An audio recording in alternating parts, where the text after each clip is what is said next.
Assalamualaikum everybody. I Rashidul Islam and welcome to a brand new video. I hope you are having a great day today by the grace of Almighty Creator. I'm also fine by the mercy of Almighty. Right now we are gonna learn two very important and necessary spoken rules to become a smart English speaker. So let's dive right in. So first spoken rule is intend to. So the Bengali meaning of the expression is ইচ্ছে আছে. For example, আমার English শেখার ইচ্ছে আছে. I intend to learn English. মারুফের Sahebbazar যাওয়ার ইচ্ছে আছে. মারুফ intends to go to Sahebbazar. সাকিবের একটি ল্যাপটপ কেনার ইচ্ছে আছে. Sakib intends to buy a laptop.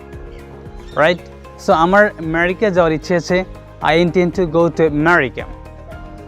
So second spoken rule is likely to. Likely to মানে হচ্ছে সম্ভাবনা আছে. ফর এক্সাম্পল, আমাদের সাহেববাজার যাওয়ার সম্ভাবনা আছে. We are likely to go to Sahebbazar. সাকিবের বিয়ে করার সম্ভাবনা আছে. Sakib is likely to get married. আমাদের একটি ভিডিও বানানোর সম্ভাবনা আছে. We are likely to make a video. Right?